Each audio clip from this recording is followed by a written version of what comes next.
My name's JC McCauley. I'm Naisha McCauley, and you're watching AccessTV.org.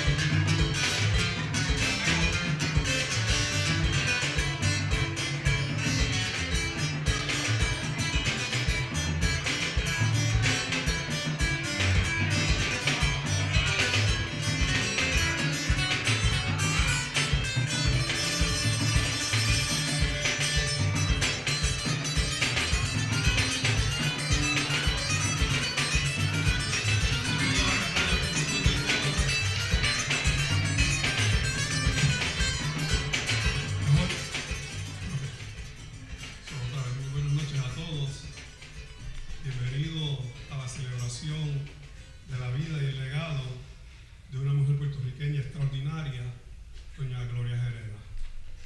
Good evening all.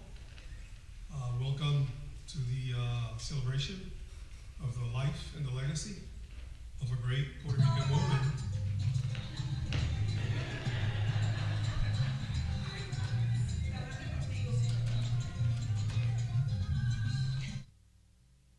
Okay.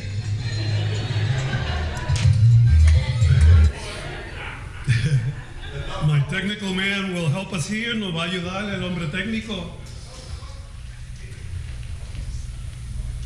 Esa es doña Gloria hablándolo. Dejándonos saber que estamos aquí todos para ella, ¿verdad? No vamos. Ok, aquí. Muchas gracias.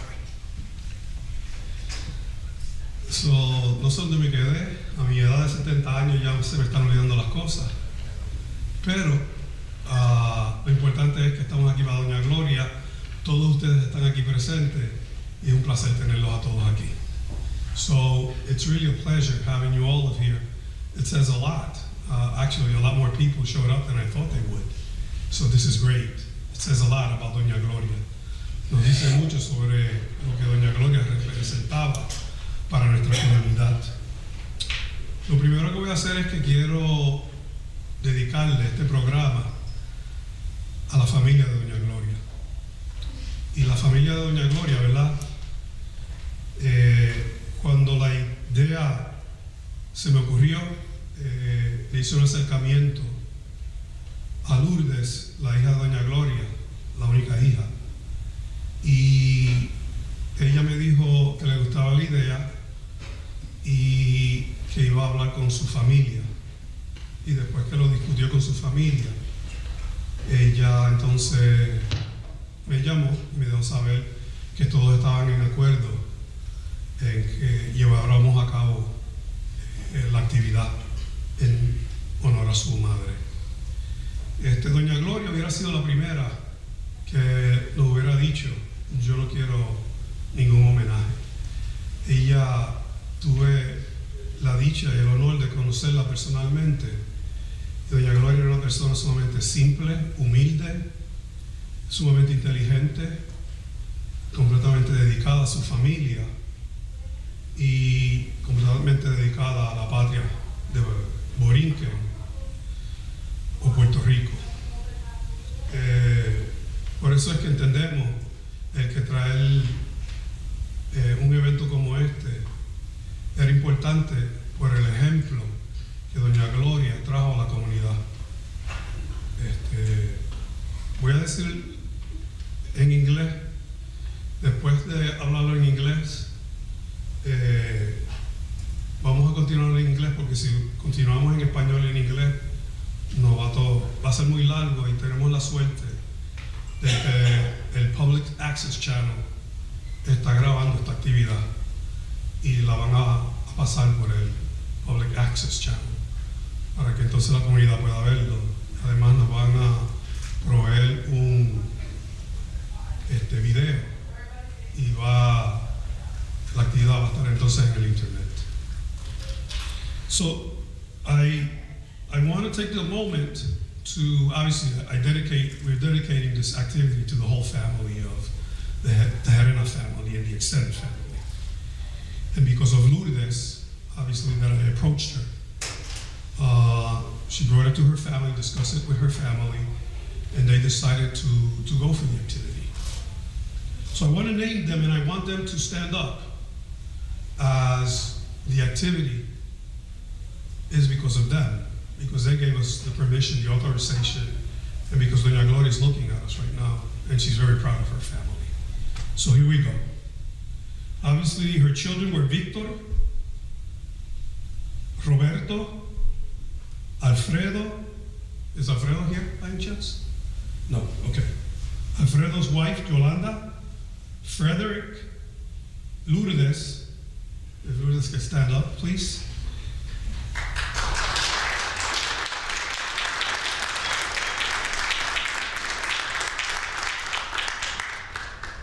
The Lourdes better half, Jorge Cruz. If you can stand up for a moment, please.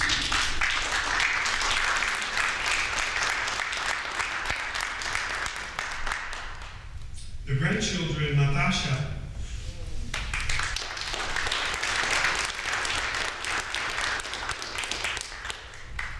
Natasha's better half is Eduardo.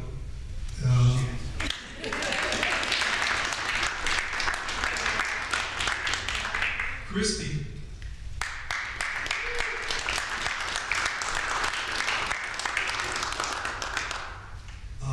Gloria Gerena, better known as Evie.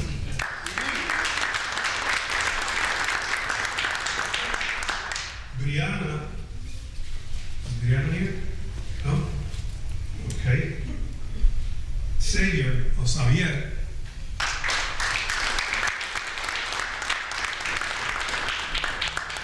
And Isaiah. Is Isaiah here? No? Okay.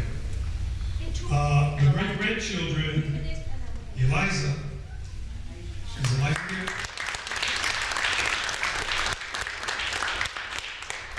Brian.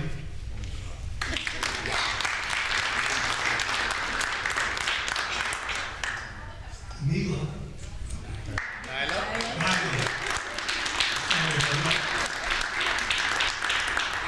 Jacob.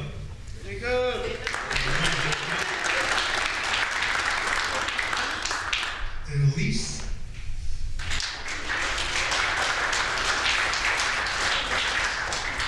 So we dedicate the program to all of them. Thank you so much.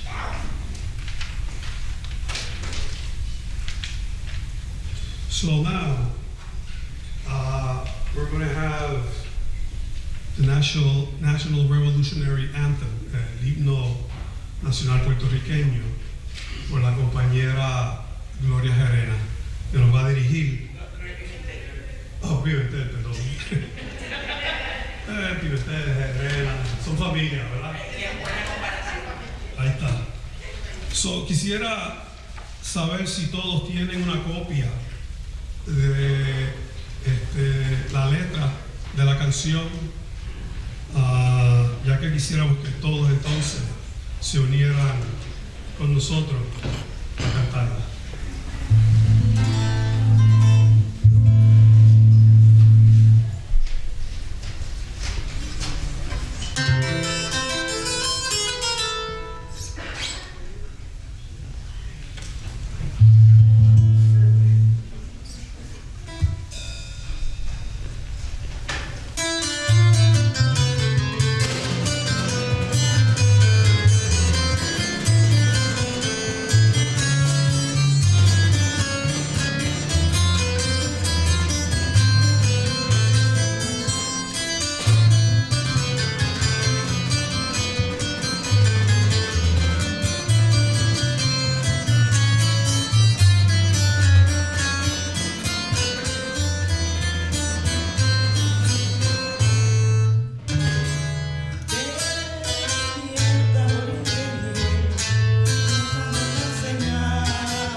les quiero presentar al compañero licenciado Iván Ramos Soler, quien nos dará un pequeño resumen sobre la situación política de Puerto Rico.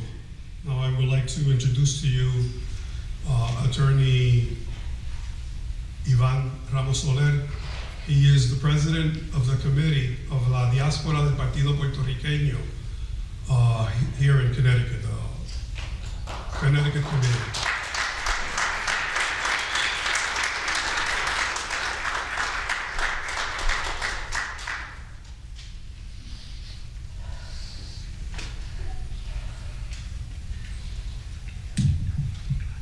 Good evening.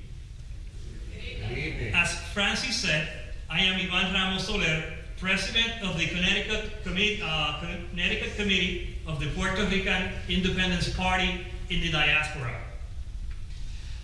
Many of us had the privilege of knowing Doña Gloria, and I know that one way to honor her is to continue fighting for the independence of Puerto Rico. I ask all of you to consider volunteering to help causes and organizations that promote the independence of Puerto Rico. I humbly submit to you that the Puerto Rican Independence Party is one of those organizations.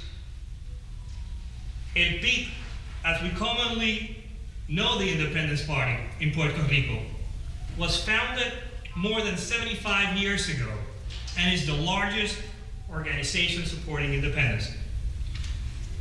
Although El PIT has had a chapter in New York City for the past 65 years,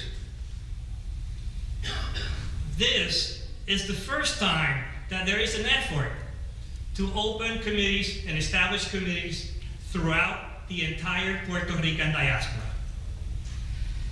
The reason why this effort is taking place right now is that there is a resurgence in the support of Puerto Rican independence. People on the island are living a historic moment that has caused its citizens to turn away from the colonial status options of Commonwealth and statehood. And instead, they are turning and towards the idea of independence as the only road to achieve a democratic and prosperous Puerto Rico. In my opinion, there are four relatively new factors that are causing the people to change, and these factors are creating a shift in the political situation in the island. I have been asked to provide a 5-minute summary, which is very difficult. But I believe, in my opinion, that these four factors that I am going to talk about and I am going to describe will help you understand where we are, particularly with respect to the struggle for independence. Now, I have given each one of these factors a title, and then I will follow those titles with a brief summary of what I mean they are. Number one, the first factor right now, I call it statehood is dead. The U.S. Congress has continuously ignored the pleas for statehood from the political party who supports this option, the PNP. Despite winning 5 out of the last 8 elections, and presumably winning the locally held referendum in Puerto Rico, the PNP has failed miserably to obtain any significant support in Congress. As a matter of fact, it is fair to say that there has never been so much opposition to statehood in Congress as there is today. Now, let's turn to the second factor. The United States Supreme Court, in the court's recent decisions, have exposed the fallacy of the Commonwealth status.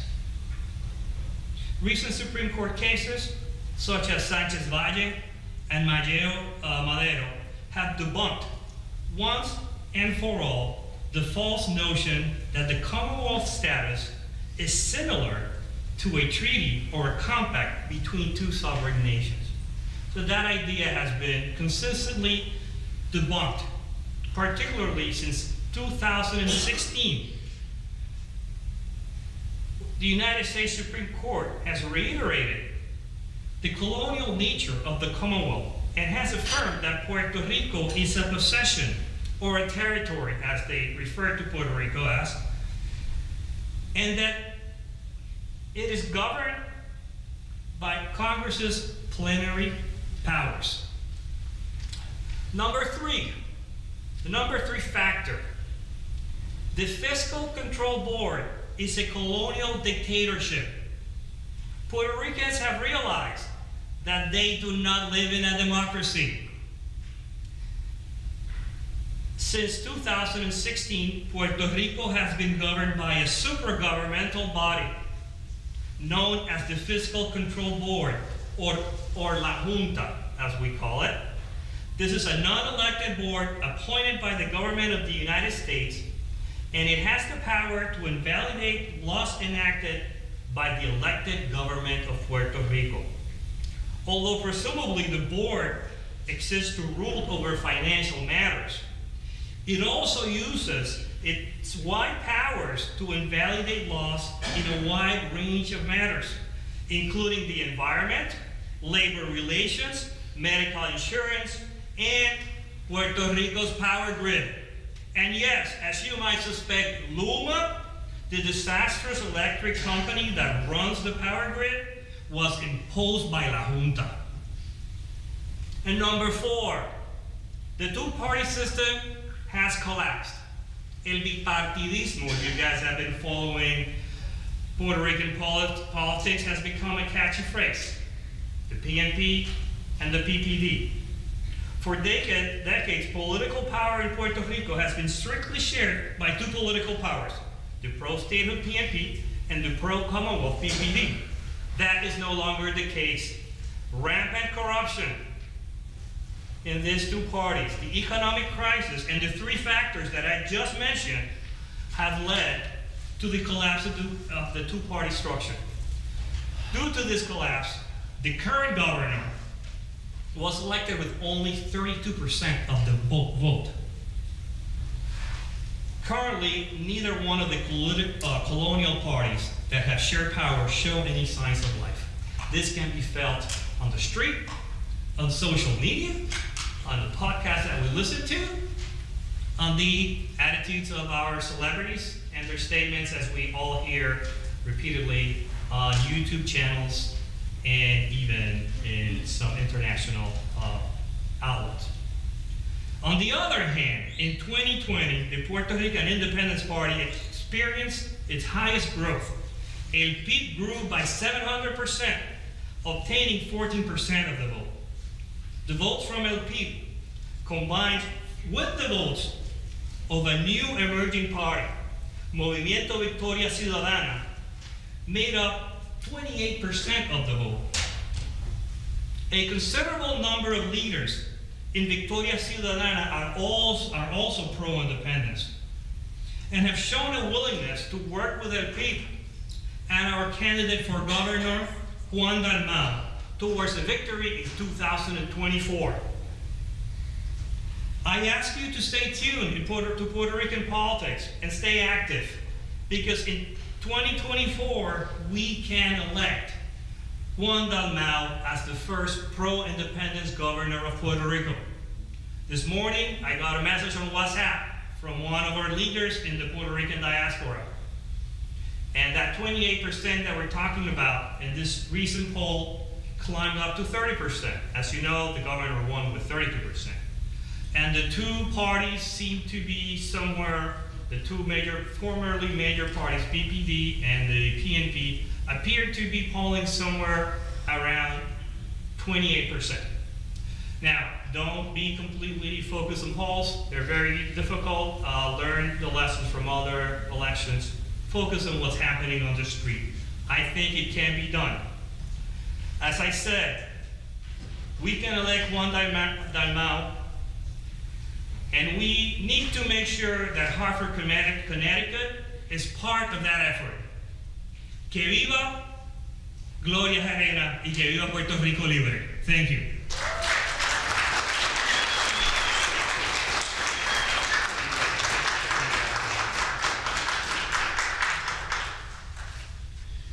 Thank you, Attorney Ramos, for that powerful message. Now, I would like to let you know that today we're celebrating an important day also. One of the great poets of Puerto Rico, Julia de Burgos, was born February the 17th. And to celebrate this, we have a Boricua poet that was born and raised here in Hartford, spent summers in Santa Isabel y Gurabo, Puerto Rico. She graduated of classical magnet program that was housed at Hartford Public High School in 1995. She obtained her bachelor's and master's from St. Joseph College in 2000 and 2008, teaching for a total of 19 years, 17 of these years in Hartford. Hartford Public Schools 2020 Teacher of the Year. And she has a self-published book of poetry that was published in 2021 titled Brave Bird. Please welcome Shakira Perez.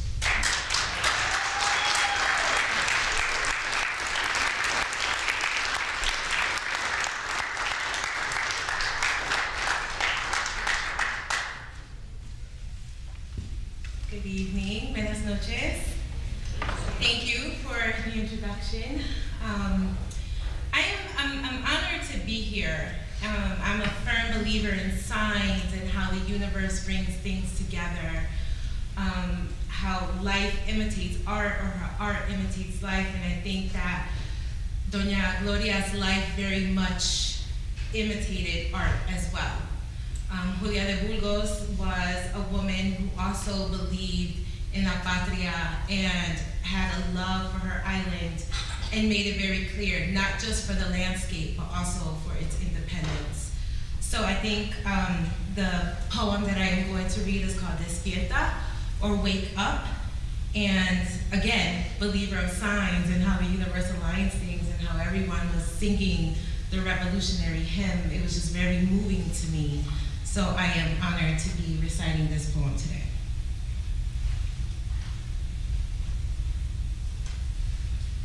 Wake up. To the Puerto Rican woman in this hour of importance. Woman, you that wears in your veins the burning heat of the Borinquen land. You that feels the cries of the homeland that breathes slavery. Leave behind the side of orgies. Leave behind the side of pleasures and heroically defend the innocence and virtue of your homeland. The innocence threatened by tyrants that seek to corrupt our pure feelings and launch us into a seductive abyss where you engross in your pleasures. And forgetting 1,000 duties, we breathe the degrading and destructive perfume of vices. Woman, you that often pours the bitter melodies of your soul, you that feels, you that suffers, you that cries in bitter loneliness, you don't sense the torment? You don't hear 1,000 moans of your children, of your soul, of your homeland that demands freedom. Don't waver. They are your children that cry. It is your homeland that suffers without cease. That which calls to their children at all hours, their children of their land and of their sea, their valiant children, their devout children who forget that in their land there is glory, that in their souls there is unparalleled purity. So march, Borinquen woman, in the forward line that defends your virtue, break the miserable bond that chains you to a prison and come back brave. to your beautiful blood, to the libertarian cause that offers you dignity and redemption. Thank you.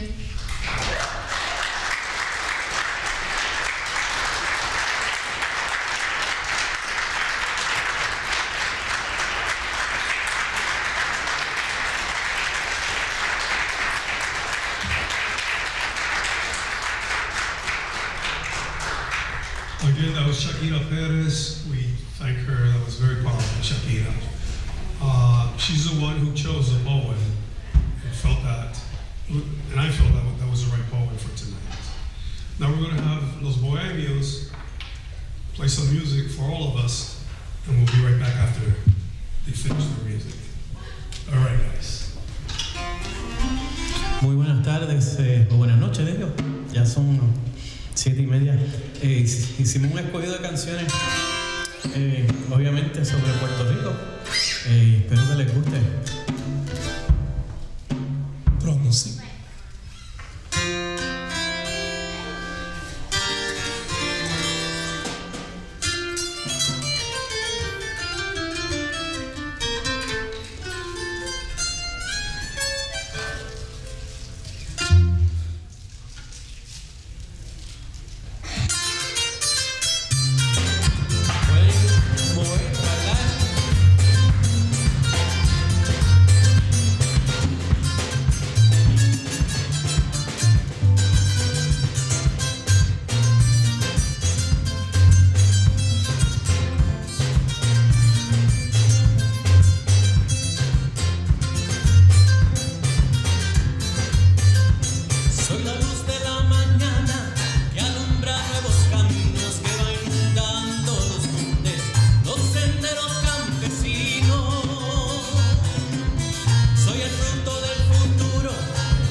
Muchas gracias.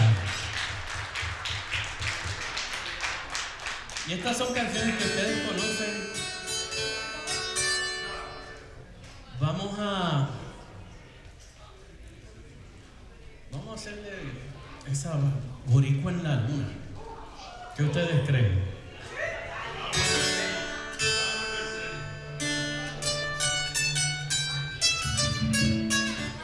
Una canción inspirada por el poeta Juan Antonio Correger, que nos la trajo Roy Brown, y mucha gente canta esta canción, no importa de su ideología, la cantan porque donde quieran que estén y cualquier cosa, lo que pase, vamos a seguir siendo puertorriqueños no matter what.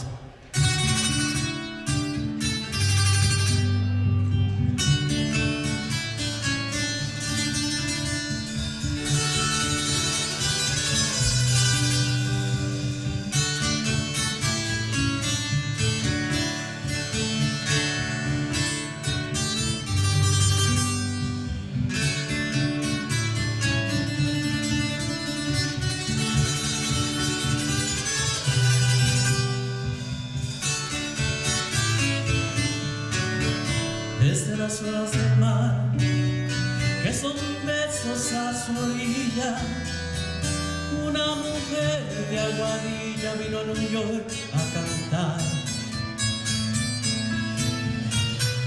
Pero no solo a llorar,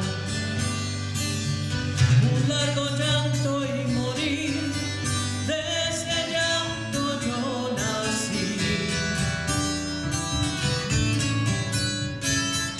Con la lluvia una fiera y vivo en la larga espera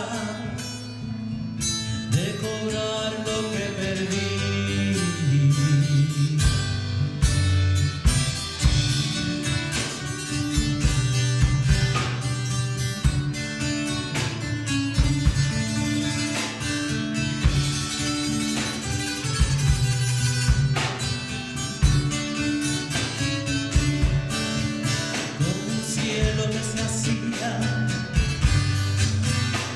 Más feo, más volaba. A Nueva York se acercaba un peón de las Marías. Con la esperanza decía de un largo día volver, pero antes me hizo nacer. Y de tanto trabajar se quedó sin regresar, reventó en un taller.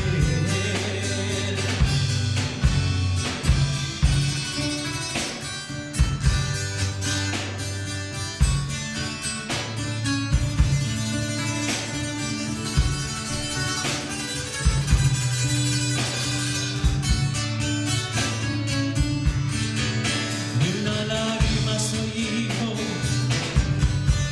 y soy hijo del sudor. Fue mi abuelo el amor único en mi regocijo. Del recuerdo siempre fijo en aquel cristal de llanto, como quimera en el canto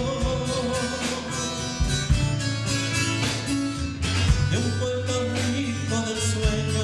Y yo soy puertorriqueño sin nada, pero sin quebranto.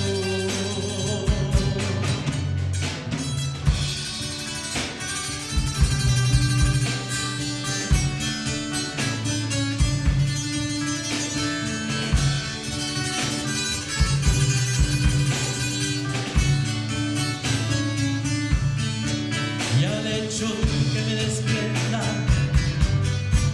que se ande muy derecho, no sea él lo más estrecho de un San Juan, pague la prenda. Pues según alguien me cuenta, dicen que la luna es una, sea de mar o sea montunas. Y así le digo al villano, Yo sería borincano aunque naciera en la luna. Y así le grito al villano, yo sería borincano aunque naciera en la luna.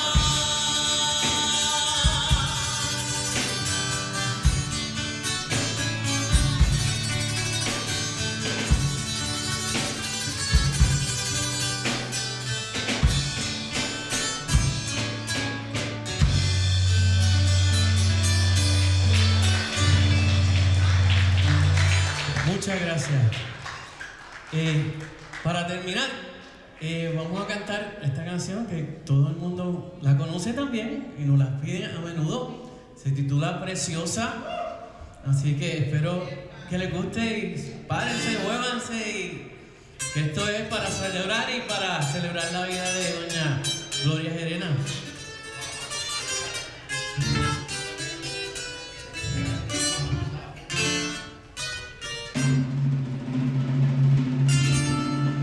Yo sé lo que son los encantos de mi Borinquen hermosa, por eso la quiero tanto, por siempre la llamaré preciosa. Isla del Caribe, yo sé de sus lindas trigueñas, sé del honor de sus rosas, por eso a mi tierra trigueña, por siempre la llamaré preciosa.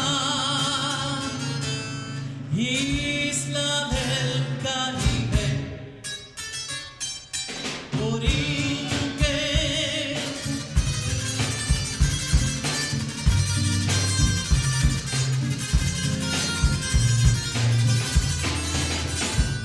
Preciosa te llaman las olas del mar que te bañan. Preciosa por ser un encanto, por ser un bebé. Y tienes la noble hidalguía de la madre España. Y el fiero cantillo del indio bravío lo tienes también. Preciosa te llaman los bardos que cantan tu historia. No importa el tirano te trate con negra maldad. Preciosa serás sin bandera, sin lauros ni gloria. Preciosa te llaman los hijos de la libertad.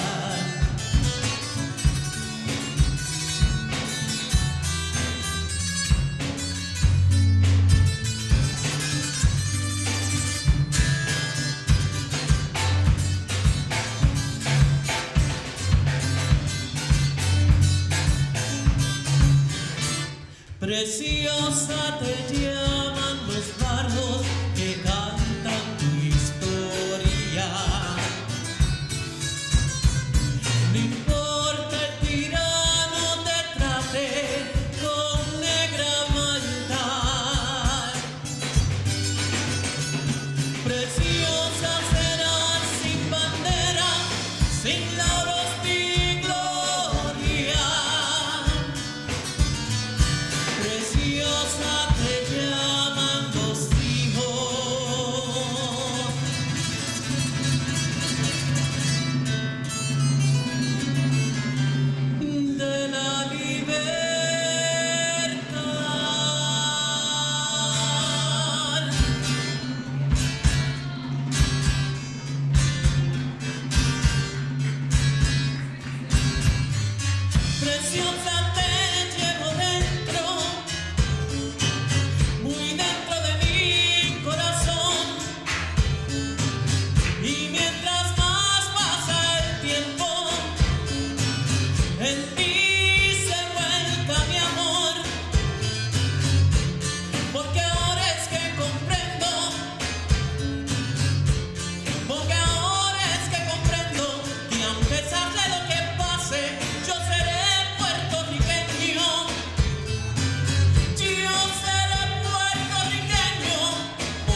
con ustedes esta noche. Que pasen buenas noches.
Los Bohemios, are they great? So just in case, I want to again go and introduce them because I know they were playing the music and we couldn't hear Joel that well, but the four of them are Joe Diaz, if Joe can just say hi, el Cotto, Edwin Rios,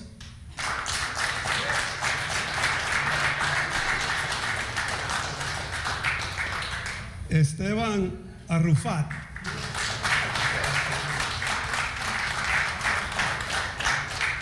and Joel Sanchez.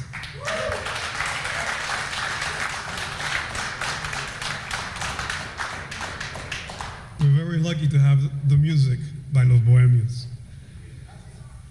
So now, we're going to go with the narrative on the history, la historia of Doña Gloria Gerena. And we have two special people that are going to bring us this information. And they are Gloria Pimentel and Dr. Reinaldo Rojas. And there's a lot of things I can say about them, but I think most of you know them. Todos saben quiénes son. So let's go with Gloria to give us this first part of Doña Gloria's life. Here we go.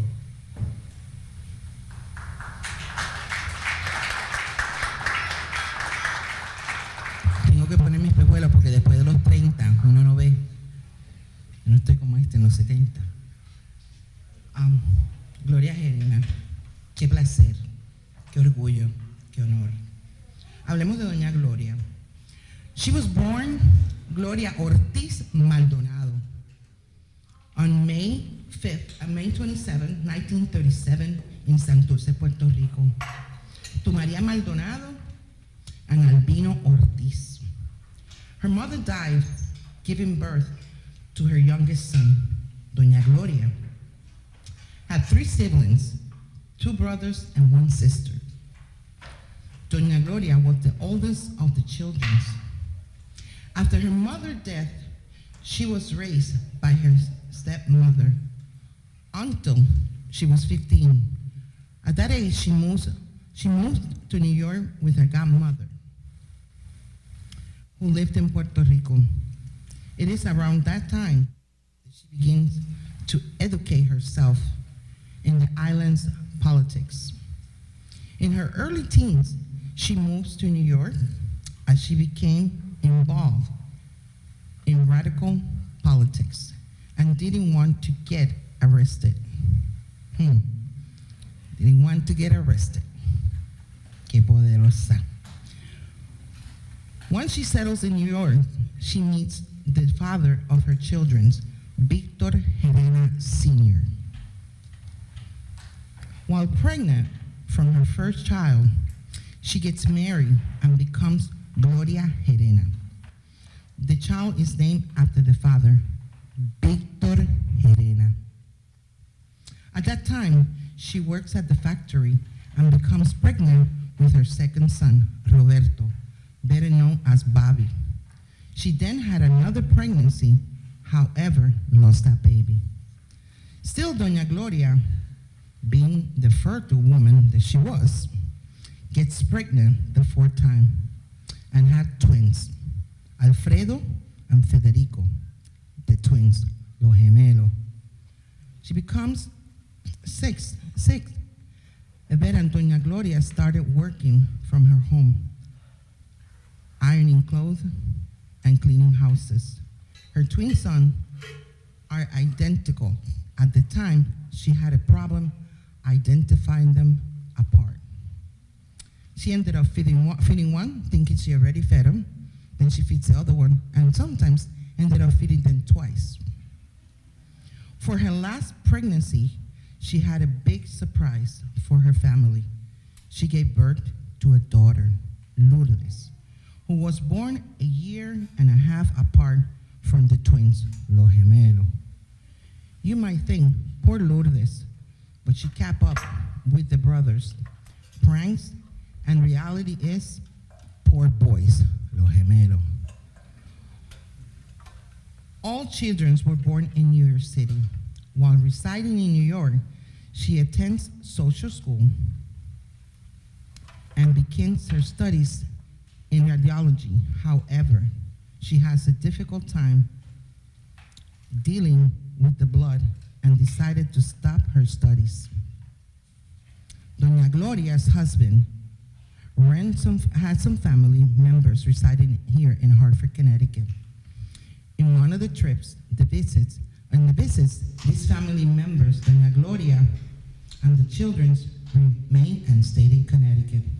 Mr. Gerena returns back to New York City, and Doña Gloria ended up moving her children to the Charter Oak housing projects.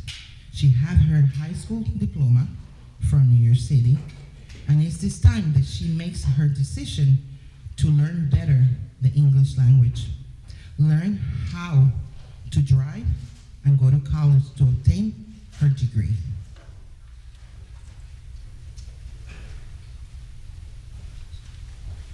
We're going to continue with the narrative. Doña Gloria did night school to learn English language. After residing 12 years at Charter Oak Housing Project as a single mother, she moves with her children to the Wadsworth Street low-income housing program. Besides better learning English, the language, she also had to learn how to drive. This happens in her 30s. So she was still learning and fighting all the way to her 30s. She was certified as a social worker assistant in 1976 at Manchester Community College. That's starts her journey into social work. But I identified with Doña Gloria, and I'm going to add something at the end, because as a social worker, I identified with what she was trying to do. She majored in liberal arts in 1979 at the Greater Hartford Community College, now called Capital Community College.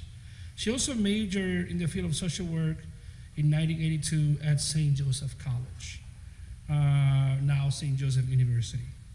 She was honored at the National Conference of Puerto Rican Women as an Outstanding Woman of the Year in 1978. She was hired by the Institute for the Hispanic Family, where she worked for the rest of her life until she retired at almost 80 years of age. In September 12, 1983, her oldest son, Victor Gerena, took possession of $7.2 million as a Wells Fargo employee.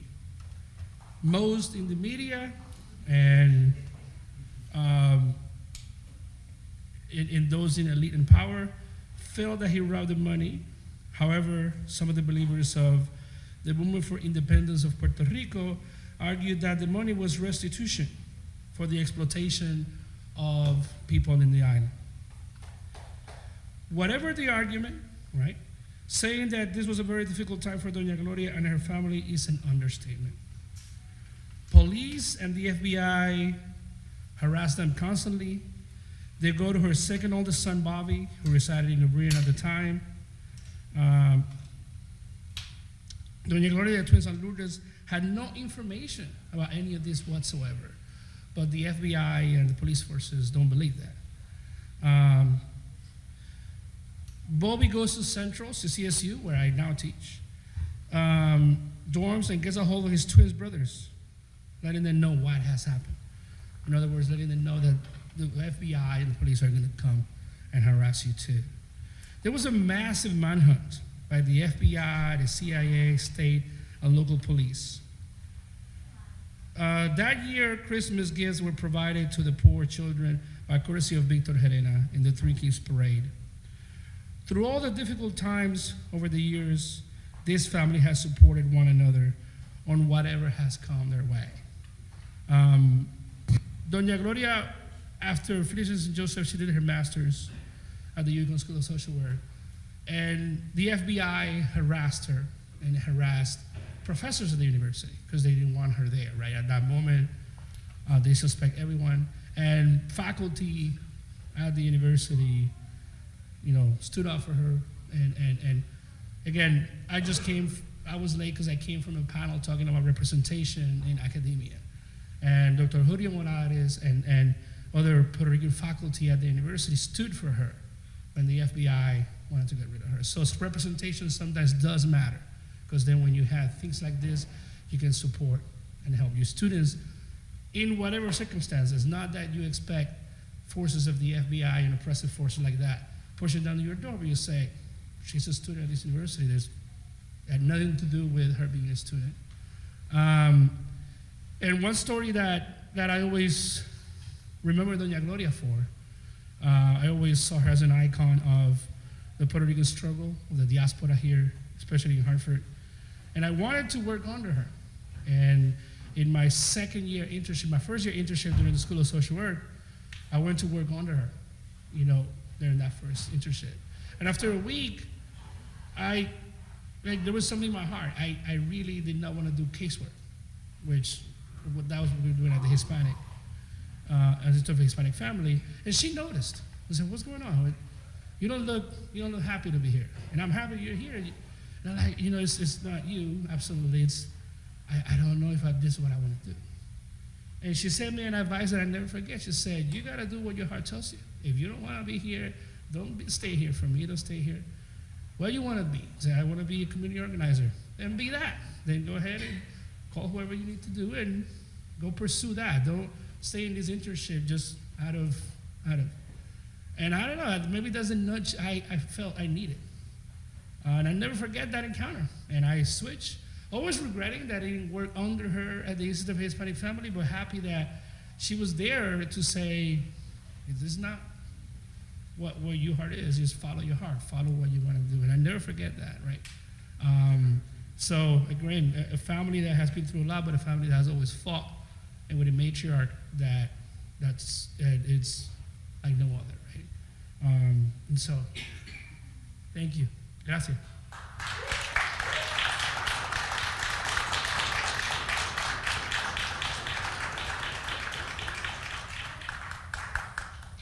Thank you, Gloria, and thank you, Professor and Dr. Rojas, Reinaldo Rojas. Now I take this moment to introduce the main speakers, and we wanted to do something different. So we brought two siblings who are very well known in the Hartford area, in the Hartford community. So Leticia Cotto is a lifelong resident of Hartford's North End and mother of 3 adult children. Before serving in her present administrative role at the Hartford Public Library, Leticia managed one of the busiest branches in the system in the Frog Hollow neighborhood, in addition to being co-founder and co-owner of La Paloma Sabanera House Coffee, if you remember.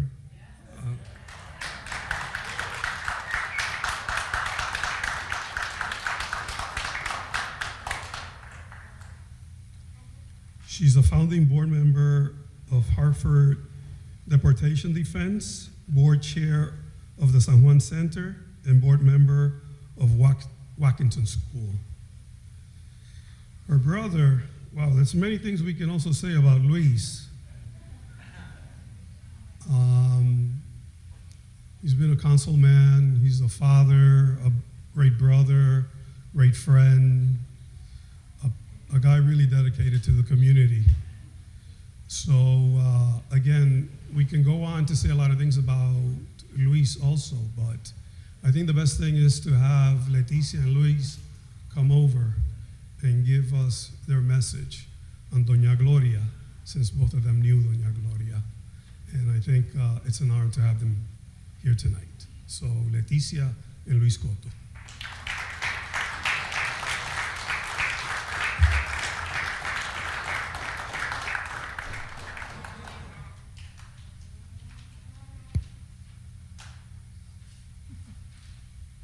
Muy buenas noches, good evening. Gracias por la invitación. Thank you for this invitation. Es un honor estar aquí y pagar homenaje a Doña Gloria Gerena. ¿Cómo? El micrófono, ok, un poquito más. ¿Lo apagué? Probando, ok, perfecto. Ahora sí, muy bien, muy bien. So, in gathering information to pay homage to Doña Gloria, the words that surfaced and resonated with me most were Puerto Rican, community organizer, activist, solidarity, resistance, mother, grandmother, graduate of St. Joseph College, and graduate of UConn School of Social Work. I wondered, as I kept learning more about her, how did Gloria fare and navigate these identities in community and in different spaces where leadership opportunities for women of color were limited and challenged by white supremacist systems, colonialism, patriarchy, and racism. Gloria Pimentel talked about her education, and so did Dr. Reinaldo, but I want to mention it again.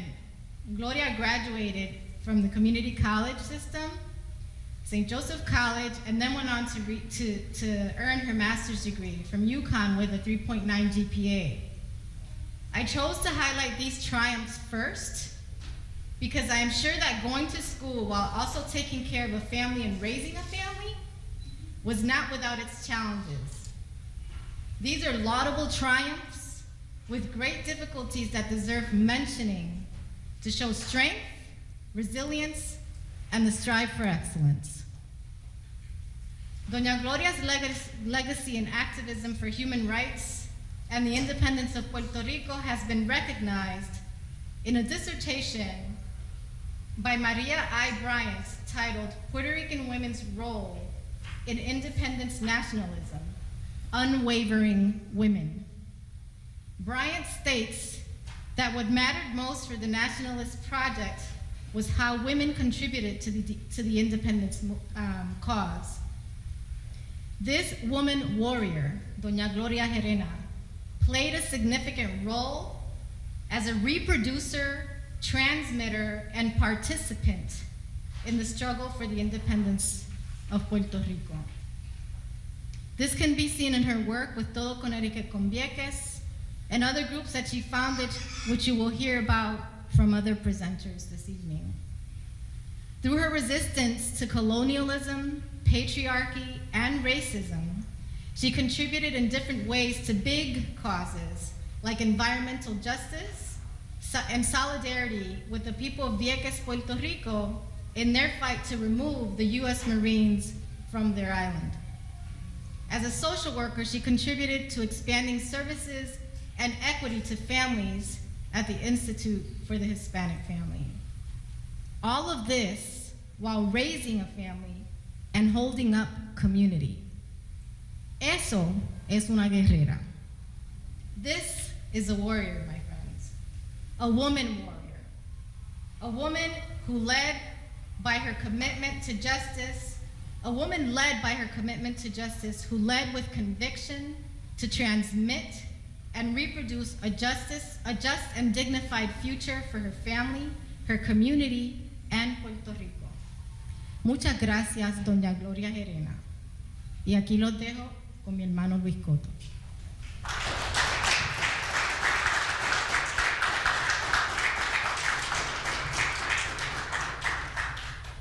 Ditto.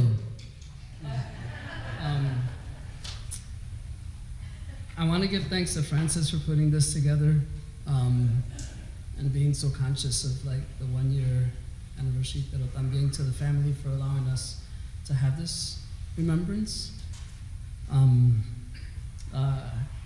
Dime con quién andas y te diré quién eres. Tell me who you walk with and I will tell you who you are. It's a saying that a lot of people, you say it and it's almost from the vantage point of us judging the other, right? But it's just as strong to self-assess yourself and who do I walk with, hence who am I? And I speak as someone who grew up a little brown boy in the north end of Hartford, Kenyon Court, Center Street, East Street, Vine Street, who intersected with Gloria at different points in my life. And I'll speak to that because those are the times that I walked with her, right? The first was in my early 20s when I used to drive the van for Sacred Heart Church, and Doña Gloria was wearing her social work hat, and so she would ride with me and some other people when I took them here and there. And, you know, up to that point, I was, you know, stereotypical young boy growing up in inner city, meaning that I was into hip hop, I was like, you know, into popular culture, and I wasn't really worldly in many things. And I remember somebody in the van said something, and I had told a story before in the past, because it's like the very first memory I've had where she struck me, right? Like she says something that I remembered, wow, this woman set me straight. And I said to the person, you better be quiet because someone's gonna call us communists. She snapped and said, ¿Y qué mal con eso? And I did not take that as a declaration, any personal declaration. I took that more as a challenge. Like what do you know about that word, other than what you're hearing from white supremacists, American superiority, like space. And I was lucky to have been at Sacred Heart Church with the liberation theology focus, where we learned a little more about that. And I was able to delve deeper into what that meant. But it was the first time where I went, that's not me, ¿verdad? No. But that was the first time, that was like I'll never forget that, because then the second time that I intersected with her, I'm going, that's that woman that told me off. But, and then you remember that, right? Because she always commanded respect. The second time I walked with her was with Todo Connecticut con Vieques. And I forever will be grateful to Valentin because of his incredible, of all the times to document sometime, that was a really key time. When we were in front of the recruiting station over in downtown Hartford and seeing all our allies, but particularly Gloria, yelling with like all the vigor. There's one photo that's not there, which is one of my favorites, where she's in mid-yell. And I also remember going to the meetings. I remember when we first came up with the name, she reminded me of Maria Sanchez. And I was a kid, you know, going to the candy store, and you did not mess around with that woman in the bata, right? And so, like, immediately I got shades of Maria Sanchez with this woman with equal stature, whatever. And I didn't know her that well, other than like, this is the woman that told me off, you know, X amount of years ago. I later walked with her when, on a deeper level, with Colectivo Puertorriqueño Pro Independencia, and I'm gonna name whatever because we were a small group, but we did some good stuff. It was Doña Gloria, Fernando Betancourt, Francis Davila, Luis Cotto, Karen Perez helped out Reinaldo Rojas, Jorge Limeres, Valentin Rosario, and Jorge Rivera.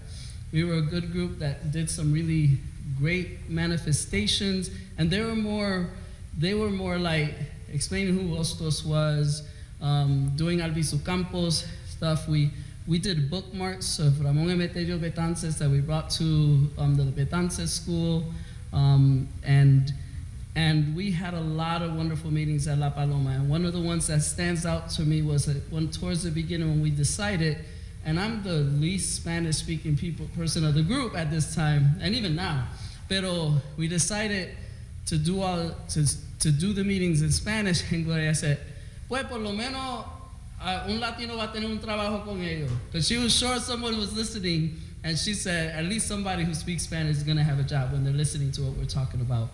And we were like, yeah, okay, ¿verdad? Here we go. And similarly, when Abelino Gonzalez Claudio was when his case came to Hartford, another Puerto Rican political prisoner, actually my spouse and I at the time, we signed up to host him because they would allowed him to come out and be like whatever and she helped us think through that of what the possibilities were. I'm like, well, we're thinking about doing this. We've been asked to do it. At the time I was a city councilor, so they felt if a city councilor is vouching for him, and Mercy was like, let's do it. And Gloria gave some really great advice that allowed us to decide to do it, and the courts decided not to. And then finally, with La Paloma, eventually I became the person people called for people from the island who wanted to come interview Gloria for some reason or other. And I would vet it through her, and she would let me know.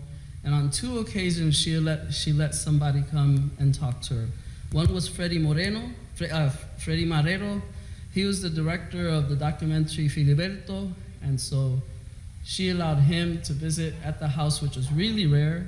And he interviewed her just like one-on-one and used some of that information in the documentary.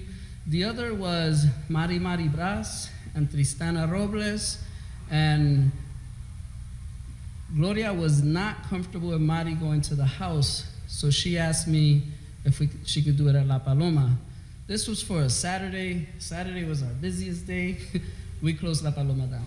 Whatever you want, Gloria. We closed the thing down, and Mari interviewed her with Tristana, and I reached out to both of them just to see if they could give us feedback on what that was like. Ironically enough, the video guy couldn't get me a video. Freddie was not able to do it.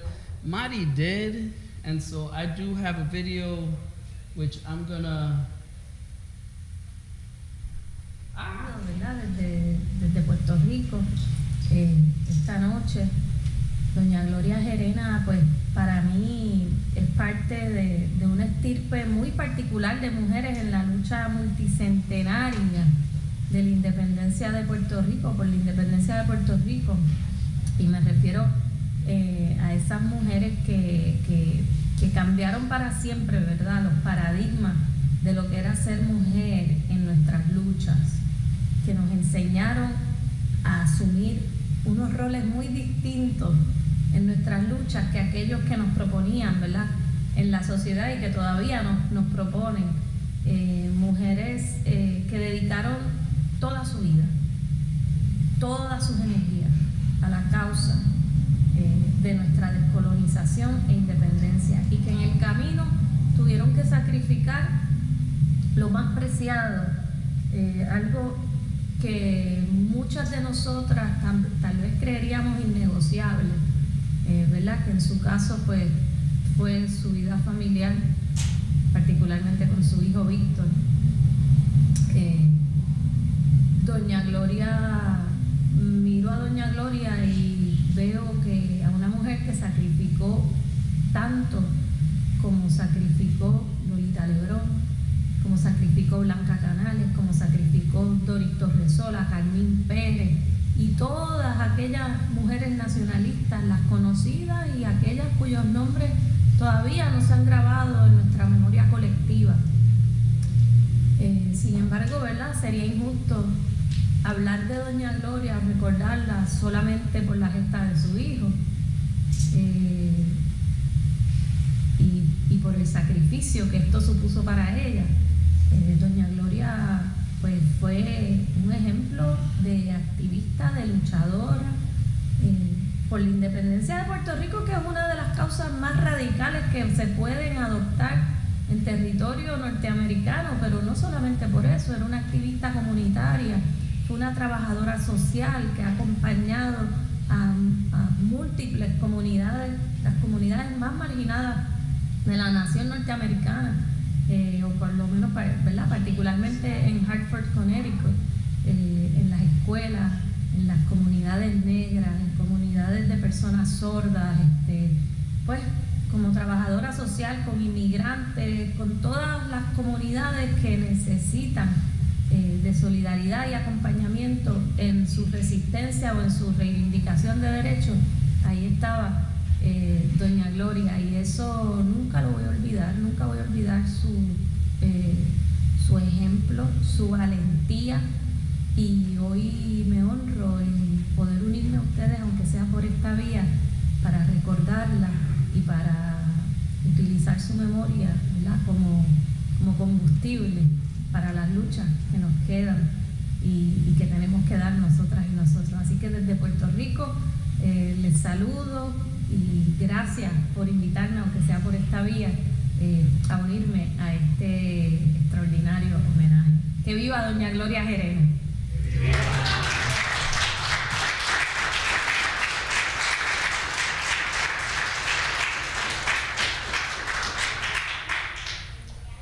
Finally, I want to just take a second to have a little exercise for us all. They say you die twice. One time when you take your last breath, and a second time a bit later when someone says your name for the last time. So I want to take a minute and see if everybody can just say the name. Like the other day I was with Abu Carter at the Alvin, and we were talking about Peggy Johnson, and he said, wow, I haven't heard that name. She died about 15 years ago. So Peggy Johnson right there, vino para atrás, right? So I'm going to start it off and just say, Angel Cotto Jr., my brother who passed, and I'm going to just stay quiet. People just want to raise up somebody who you miss. All my ancestors.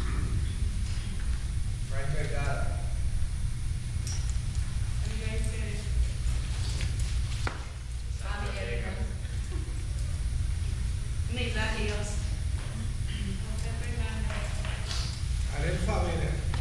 María Quiñones, Carlos Rafael Pimentel, Francisco Huertas, Elvinia González.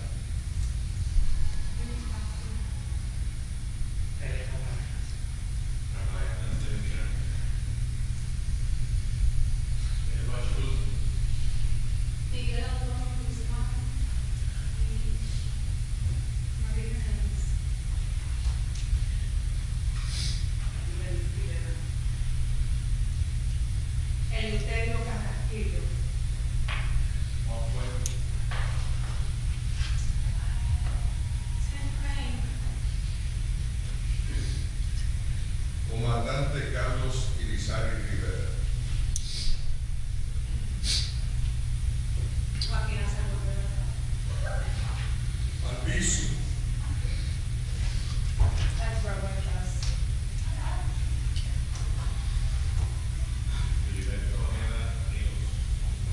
Lolita Lebrón, Juan Mari Brás. Jaime Cruz, Canales, Julia de Mundo,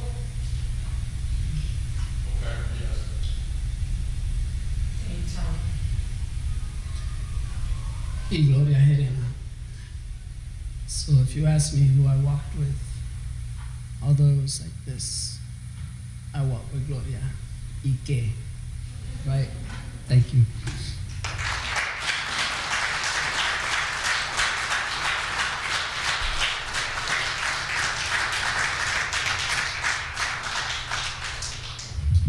So now we know why we chose Leticia and Luis Cotto to be the main speakers. Very powerful what both of them said. Now, we had a special speaker, Mr. Eugenio Cotto. Unfortunately, he's ill. He could not be here.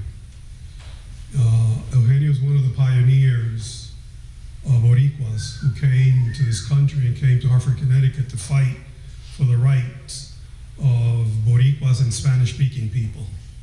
Amazing guy.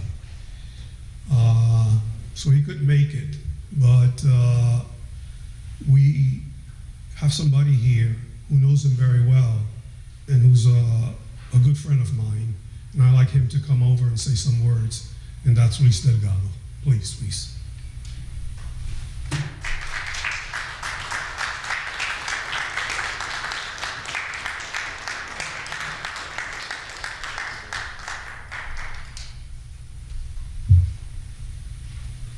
Bienvenidos, welcome. I just want to give a greeting on behalf of Eugenio. He's very sorry that he can't be here today. He was very good friends with Gloria and her children, and he's very happy that this activity was put together. And the message for all of you today is that Puerto Rico will never be free as long as we keep calling it that. We have to learn to reclaim our identity, reclaim our culture, reclaim our traditions.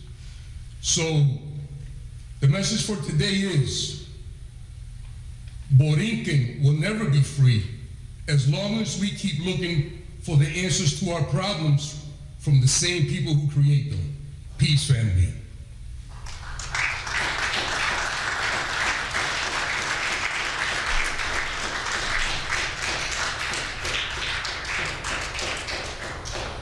Thank you very much, Luis.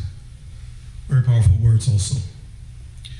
Now, I'd like to take a moment to bring somebody who actually went to school with me back in Puerto Rico back in the 70s.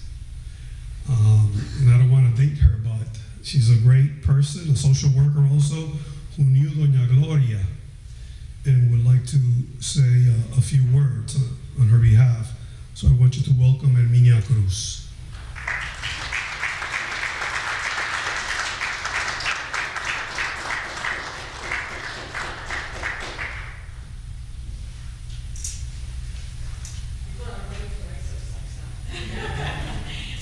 I'm not going to stay too long, okay? So I'm just wondering,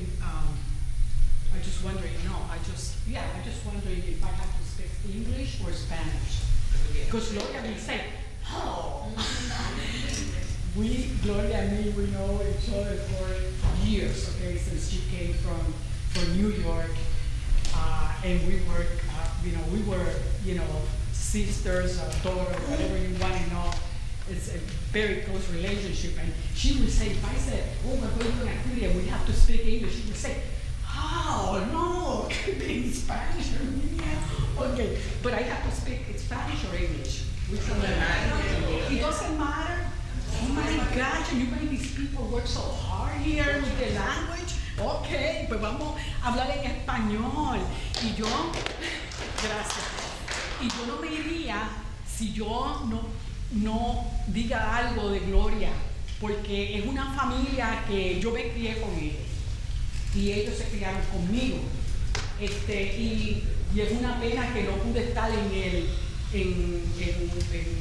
entierro y todo eso porque estaba en Puerto Rico y eso fue una cuestión que ocurrió de momento, pero yo pude hablar con ella en el teléfono y asegurarle de que la lucha continúa y que nuestro pueblo todavía continúa en las condiciones que estábamos bregando. Porque una de las preguntas que tenemos que hacernos nosotros es, ay, ustedes me oyen, que estoy sin micrófono. ¿Tú me oyes? Usa el micrófono. Ay, pero qué interesante se pone esto. Mira, Entonces yo pregunto, ajá, pues entonces ustedes todos me hacían así, yo creía que me estaban oyendo, y lo que a lo mejor estaban diciendo era, sí, no te oigo. Le tengo que poner un poquito de humor porque miren, yo conocí a Gloria y Lourdes, los gemelos, Víctor, Bobby, que era Roberto. O sea, cuando ellos llegaron de Nueva York, sí, estuvieron viviendo en 2 sitios, bueno, 2 o 3 sitios, pero cuando llegaron de Nueva York, yo fui una de las personas que estuve con ella. Y eso eran los años de los 70 y 80, de los 80, no vamos a poner tan vieja, ¿sabes? Pero yo era una nena todavía, pero Gloria me trataba como una nena, pero también me trataba como una compañera y una amiga de la familia. Y claro, y entonces en esos 80, pues nosotros hicimos un montón de cosas. Y ella estaba tan encantada cuando vio que pudimos traer a Rafael Cancel Miranda por medio de los compañeros allá de Nueva York. Y ella sintió ese placer porque ella decía, ay, Herminia, tú sabes, para ella era, tú sabes, algo grande, los nacionalistas vienen para acá. Y ella pudo disfrutarse. Y esas son cosas que a mí, cuando yo me entero que ella falleció y eso, a mí me llenaba unas cosas que pasé con ella que eran de tanto agrado y que a ella le gustaba. Y así estuvimos también bregando con en la continuidad del trabajo de Vieques. Y ella disfrutaba cuando yo venía con las historias que si nos íbamos para las marchas ya en Puerto Rico de San Juan a Vieques, y ella le encantaba porque a veces si ella no podía ir, pero le encantaba la historia que uno le trajera de los, como ella decía, de los revoluciones que yo hacía. La historia con Gloria es una historia, yo tengo una historia larga con ella. Era mi hermana, mi compañera de política, compañera de trabajo como trabajadora social. Cuando los nacionalistas salieron, ella decía, Herminia, Dios mío, ahora los nacionalistas van a salir y qué sé yo, y nosotros dijimos, Gloria, vamos a hacer algo, vamos a inventarnos un comité unitario. Y de ahí entonces nos sentamos y sacamos el comité que llamamos Andrés Figueroa Cordero. Le llamamos la Fundación de Andrés Figueroa Cordero. Y ese comité, que no lo pudimos continuar a ciertos momentos, ese comité pues traía el tema de unidad en la situación, en los trabajos políticos de Puerto Rico y de aquí mismo en Connecticut y la comunidad de Hartford. Y ese fue uno de los trabajos políticos que hicimos entre ella y yo. Los trabajos de Vieques, del comité de Vieques, la continuidad de ellos, y actividades culturales y qué sé yo que hicimos aquí dentro de la comunidad puertorriqueña para mantener la cultura y ese sentido de nación, ¿verdad? Su Gloria siempre tenía otras, tengo tantas memorias, si me dejan aquí estamos hasta mañana. ¿Cuántos están dispuestos? Yo voy a pagar el desayuno de la mañana, ¿quieren? Lo pago y ustedes se quedan aquí y nos quedamos aquí hablando porque Gloria tiene una historia muy larga con nosotros aquí en la comunidad. Y si hablábamos del desarrollo de clínicas de niños en el instituto, y la pregunta que siempre me hago y que me gustaría preguntarle a ustedes, porque cuando mis hijos se enferman yo lloro y me siento mal y siento, tú sabes, que ay Dios mío, que no se me mueran, que no le pase.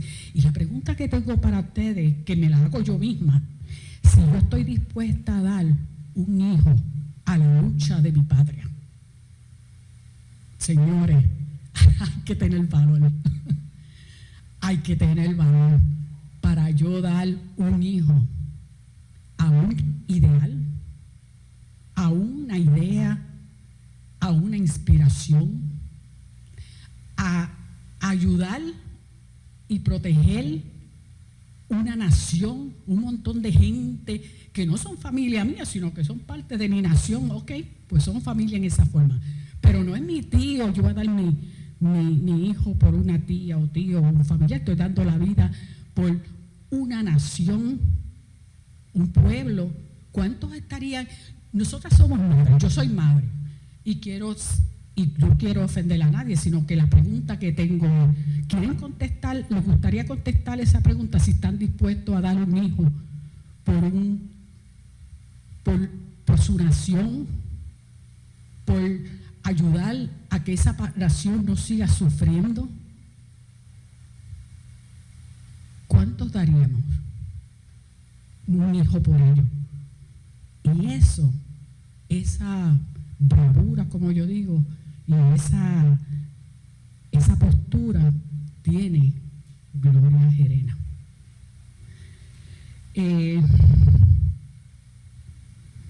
Yo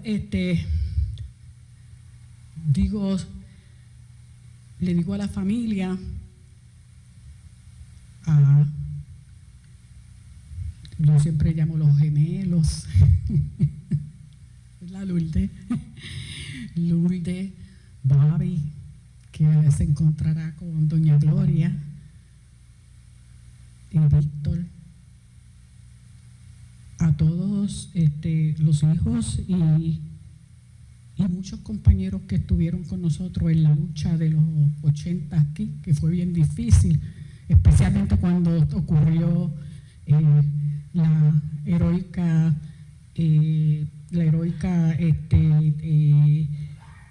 heroico momento de Víctor, que se desata la cuestión del gran jurado y todo eso. Fue interesante cómo nosotros, todos los puertorriqueños, nos pudimos ayudar uno a nosotros y ayudar y apoyar a Gloria en todo momento. Los dejo a ustedes entonces con el resto del programa. Y ya veo que Frankie me está diciendo, Herminia, no es las elecciones del 23. Pues los dejo y hago esas partes humorísticas porque Gloria era así. Gloria, ¿verdad, Lourdes? Le gustaba charlar, le gustaba, o sea, ella tenía unos momentos y a veces le gustaba las boberías que a veces yo me inventaba, ella gozaba con esas boberías. Pues entonces, buenas noches, yo me alegro tanto que está aquí, que ella deja una legacía aquí en Connecticut, aunque hay otras cosas que a lo mejor se pueden bregar en términos de lo que ella deja en esta comunidad, que es mucho lo que haya dejado. Gracias. Gracias.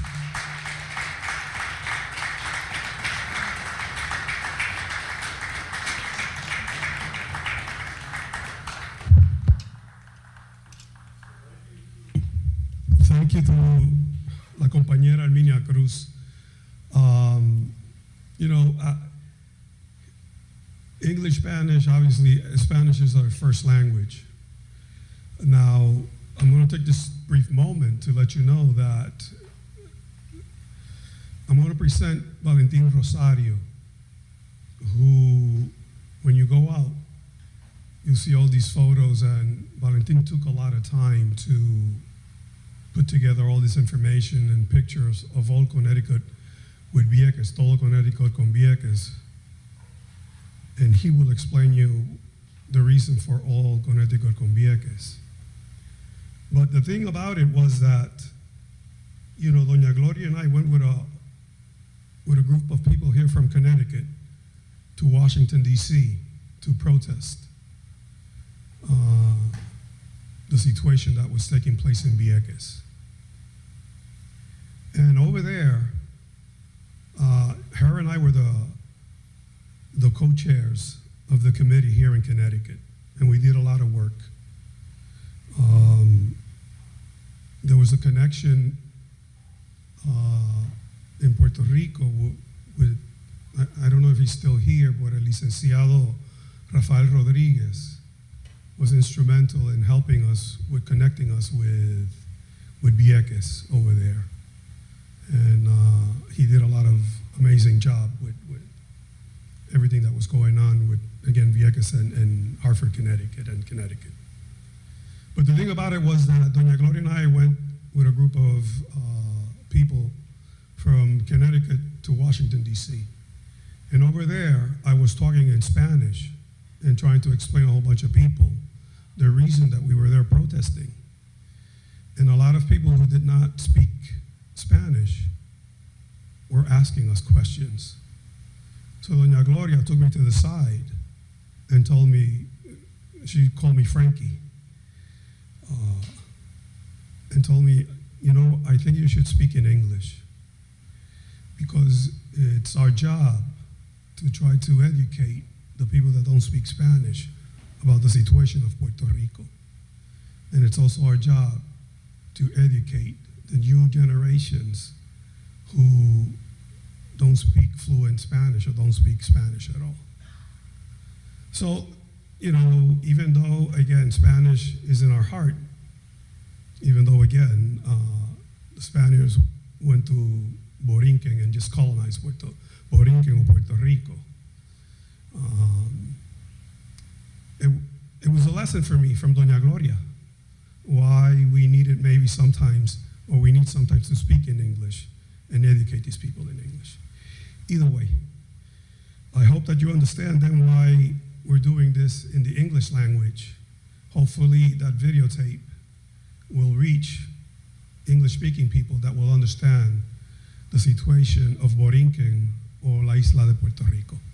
Now please welcome Valentin Rosario, and he will explain you why he took the time to create everything, the information, the pictures of All Connecticut with Vieques.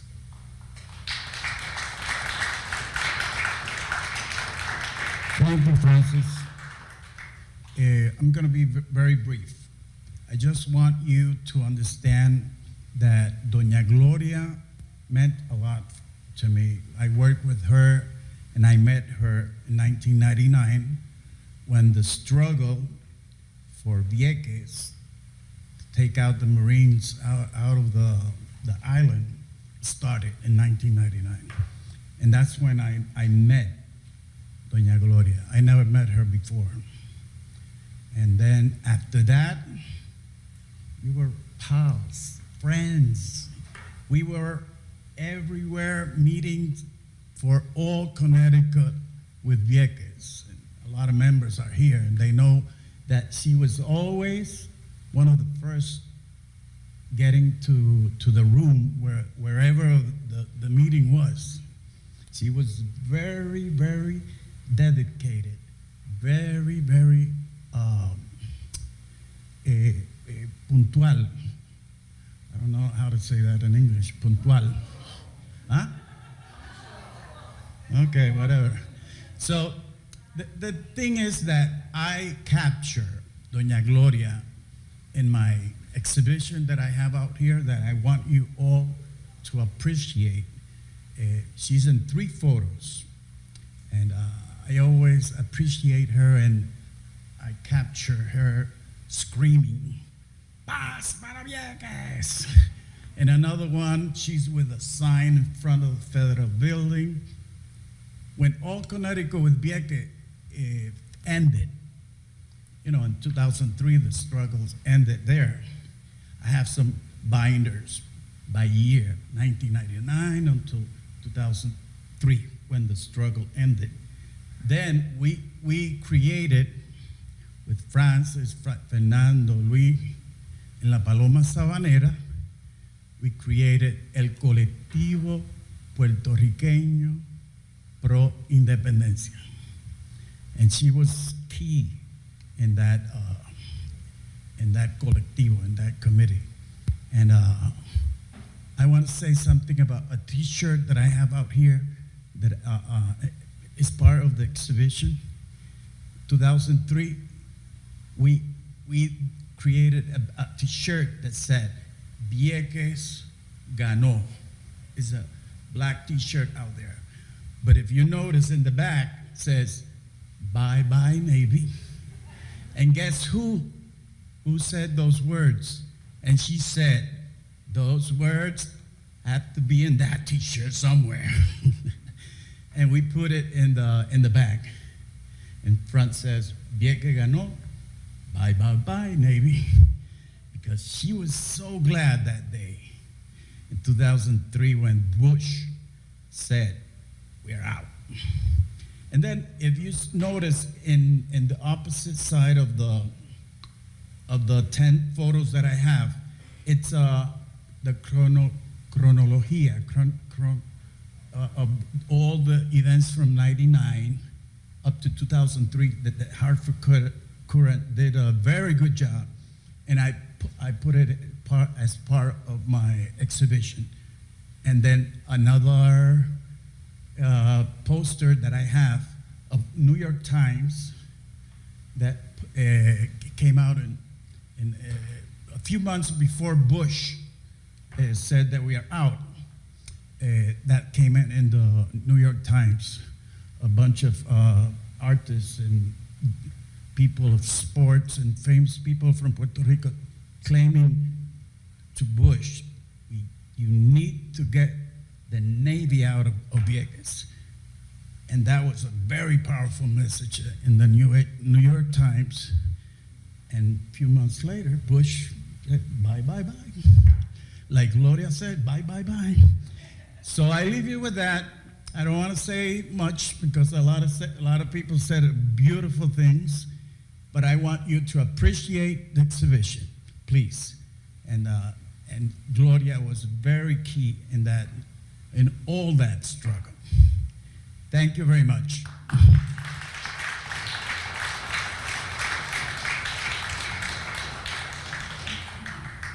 Thank you, Valentin. That was Valentin Rosario again.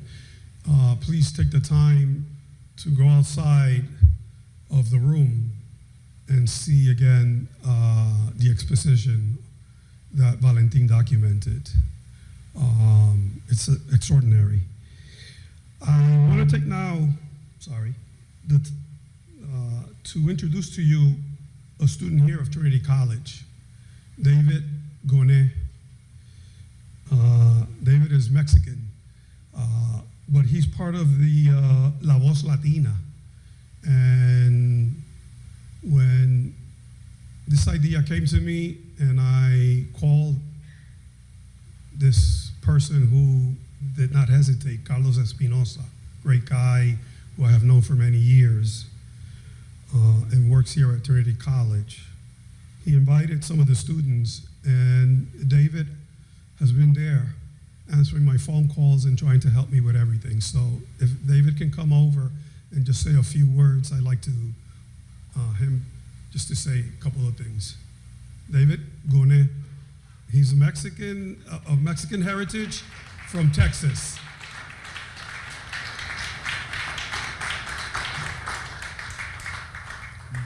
Muchas gracias, Francis. Primeramente, buenas noches a todos. I'm gonna say it in English. It's a little easier for me. My Spanish isn't the best, honestly. But yeah, hello everyone. I'm David Gone, as Francis said. I'm the current president of La Voz Latina. Yeah, first of all, I want to say thank you to everyone that helped organize this event. Thank you, Carlos. Espinosa, I'm not sure. Oh, he's right there, actually.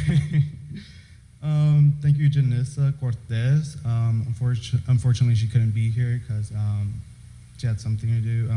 But yeah, I still want to appreciate all the help that CSA, or Caribbean Students Association, provided. Yeah, I'd like to thank Francis for making us part of this event to honor Gloria Gerena and all the amazing work she did for the community.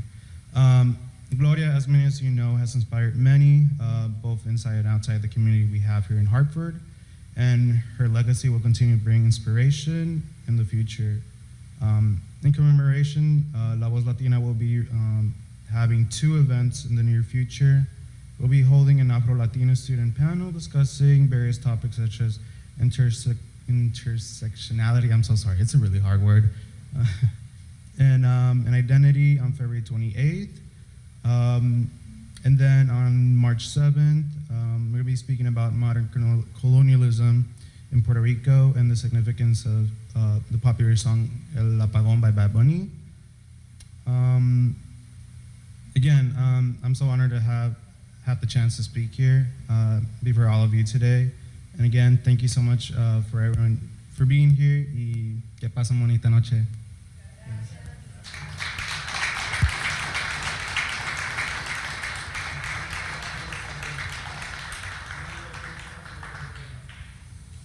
Thank you again. That was David Gonet from La Voz Latina.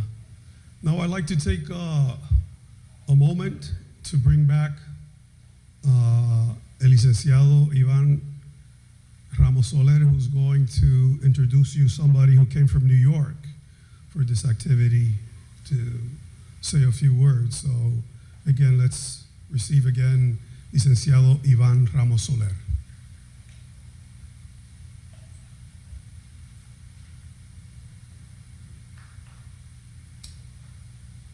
Yes, as I mentioned earlier, the PIP in the diaspora is larger than Hartford, and I mentioned that the New York committee has been in existence for approximately 65 years. So I will proudly bring to the front to speak to you and give you a greeting, Eric Ramos Rodriguez, who has been involved in New York politics for a long time. He also is a member of El Frente Independentista Puertorriqueño, which is an umbrella group uniting all pro-independence organizations in New York City, something that I think is very important. And actually, it's a model for other independence organizations in the island and throughout the diaspora, because it brings unity and tries to find a common ground. So Eric, come here and say hello to everyone.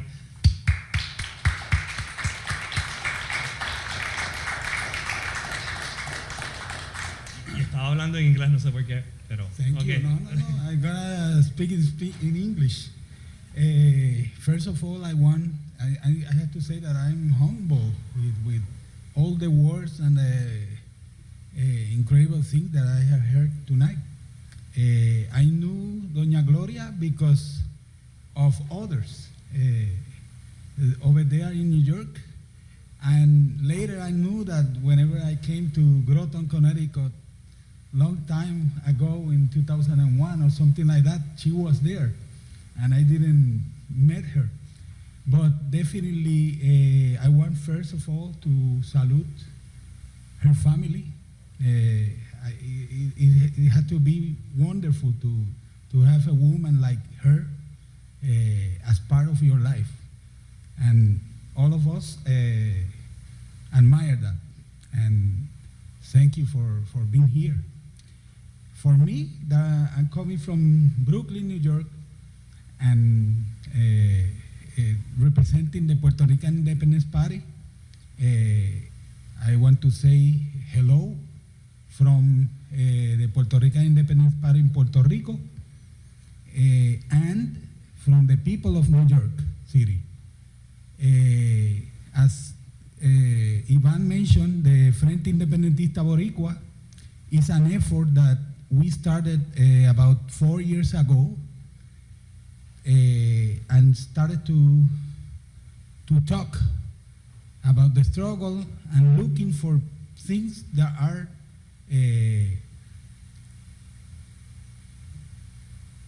that unite us.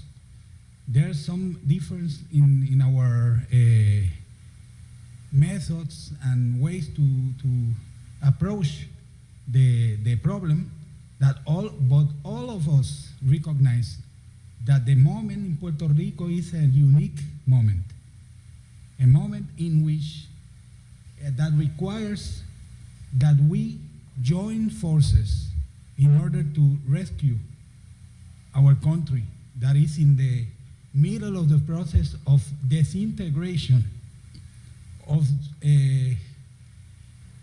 They are stealing us. They are looting our country.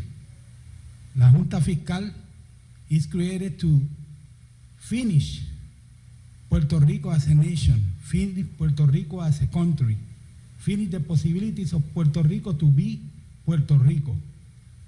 So we have all of us together to struggle as Gloria did all her life. This is something that continues. So it's the moment of joint forces. So we invite everyone here, as compañero Iván said, to look whoever is trying to do something to stop this situation in Puerto Rico that is urgent. We have to stop the situation. So whoever is talking and is working, and you identify that is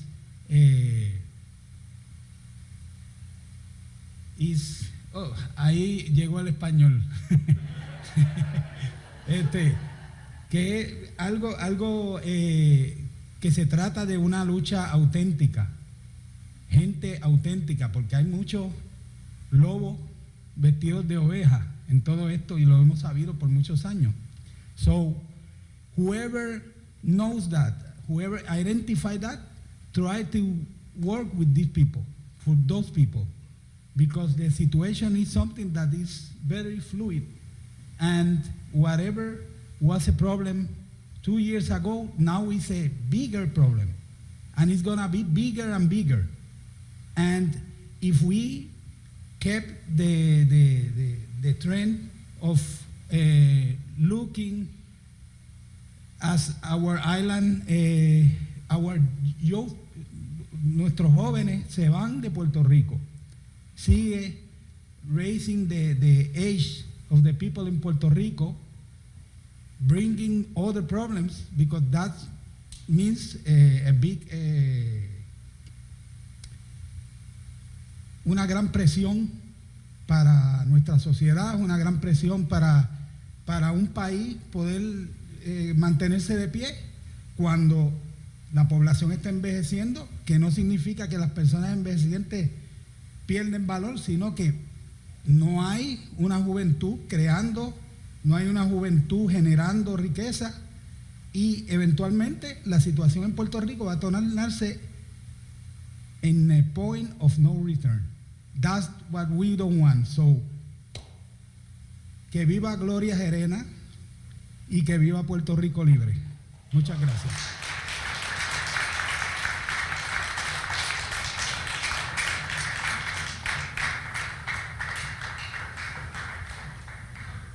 Very powerful message.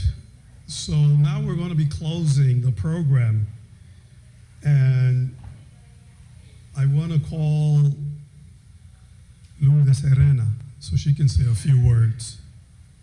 Before I do, I took the time to write a little information here. I wanted to read it to you quite quickly. So here we go. All of Doña Gloria's children understood their mother's political views and cause. However, Victor and Lourdes were closer to their mother on that particular matter. Lourdes, who was a tomboy when she was a kid, was Victor's shadow. In June of 1984, the family celebrated Victor's birthday to remember him. Victor is the father of 2 daughters. Bobby had no children and passed away February the 6th, 2010.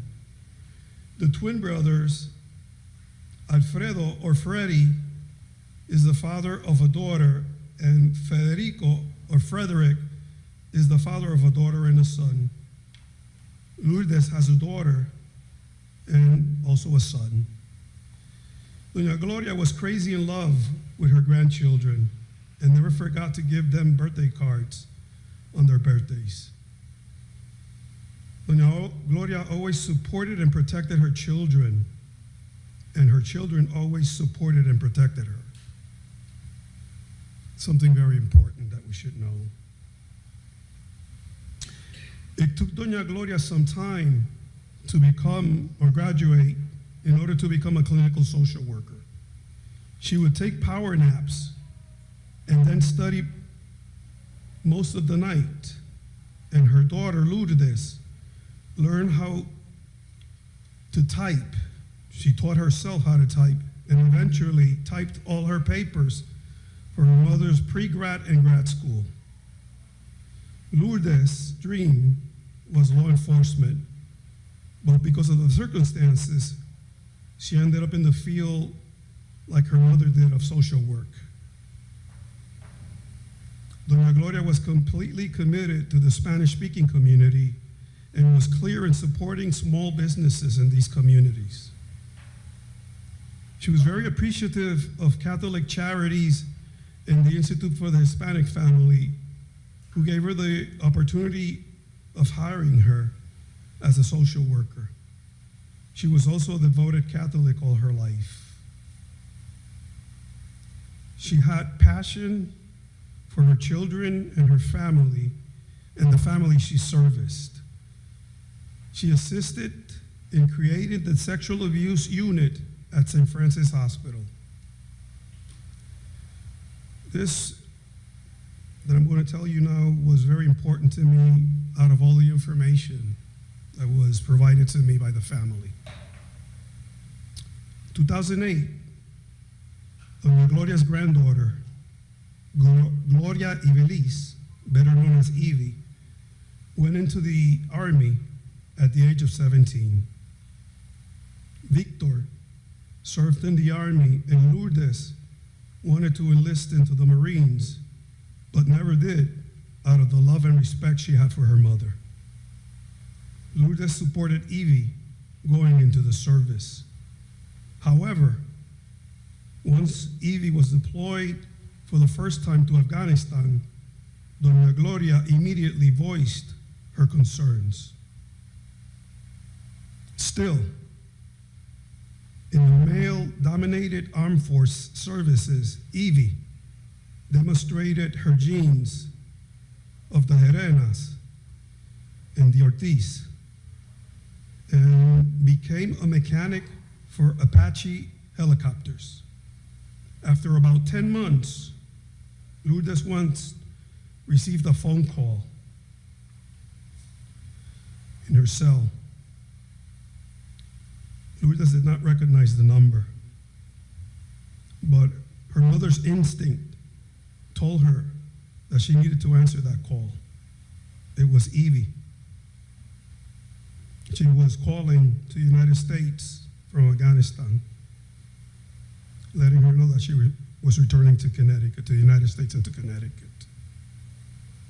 Lourdes kept this to herself because, again, it was unknown when Evie was going to return. However, finally, when Lourdes found out when Evie was returning, she told the family she had a surprise for all of them. When Evie was able to meet with her family, Doña Gloria cried of happiness, and her words were, "Mi baby, mi baby." So with you, I leave now, Lourdes Gerena.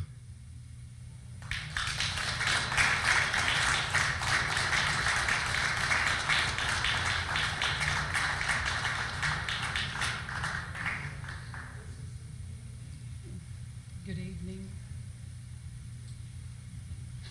Try to get through this.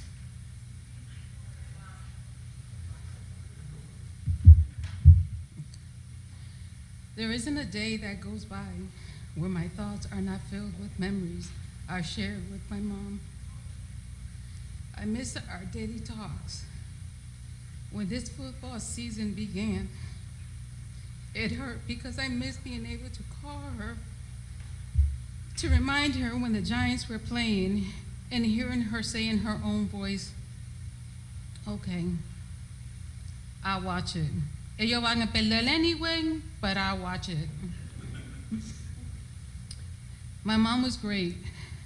She always remembered to send cards to all of us, the grandkids, the great-grandkids, for their birthdays and holidays. I know I would surely miss her calling to sing happy birthday to me when she was always off-key.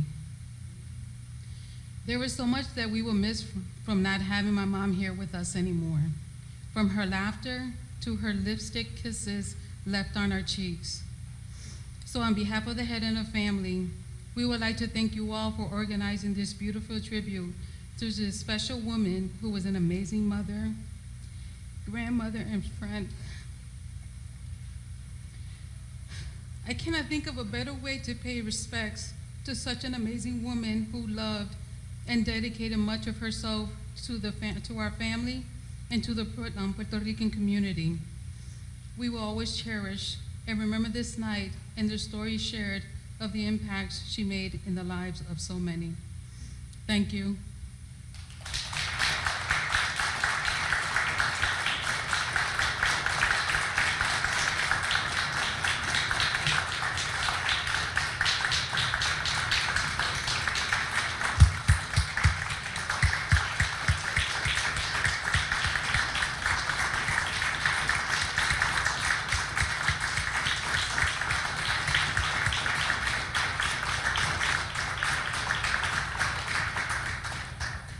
So, you know, before we say good night and goodbye, I'd like to know if anybody else from the Gerena family would like to come and say something.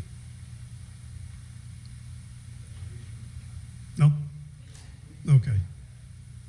All right. Well, listen, muchas gracias a todos por venir. Thank you so much all for coming. And, you know, it's been a pleasure, obviously, celebrating the life and legacy of this woman who really taught us, you know, what is it to believe in a cause. Not too many people can do that. It really was and is a big lesson for all of us, what Doña Gloria taught us. So, muchas gracias. Until we see you again, hasta la próxima. Que viva Puerto Rico y que viva Gloria Gerena.